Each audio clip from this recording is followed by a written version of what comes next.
મહાદેવ બધાય મિત્રોને આપણે સવારના પોળમાં ચા પી લીધી છે. ગરમ ગરમ ચા પીને આપણે દિવસની શરૂઆત કરી છે ને હવે આપણે નીકળશું દુકાને જવા.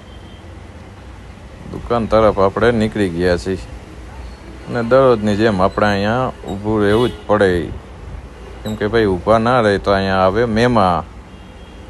પછી આપણે નીકળી ગયા પક્ષીઓને ચણ નાખવા અને અહીંયા આવીને એક જાતની મજા જ કંઈક અલગ છે. હો ભાઈ, મજા જ આવ્યા રાખે.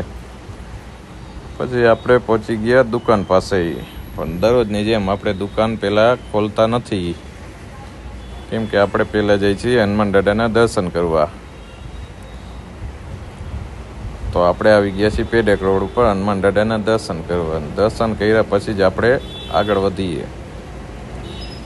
તો દુકાને ભાઈ ખોલ નાખી છે ને આજે કંઈક વિવેક હવે કંઈક વિચારમાં પડ્યો છે. હવે હું વિચારમાં પડ્યો હોય તો એને ખબર ભાઈ, પણ કંઈક વિચારે આમ બહુ હો ભાઈ વિવેક.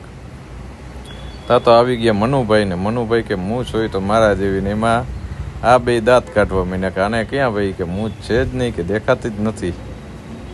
પછી બીજા કસ્ટમર આવ્યા, ભાઈ કંઈક કરો કે કંઈક જુદું કરો. તો વિવેક કે લાવ હમણાં જો તને કે કંઈક જુદું કરી દો. પછી વિવેકે કંઈક જુદું બનાવ્યું હો ભાઈ, આઈટમ પણ બનાવી હો વિવેકે એવી રીતે જો.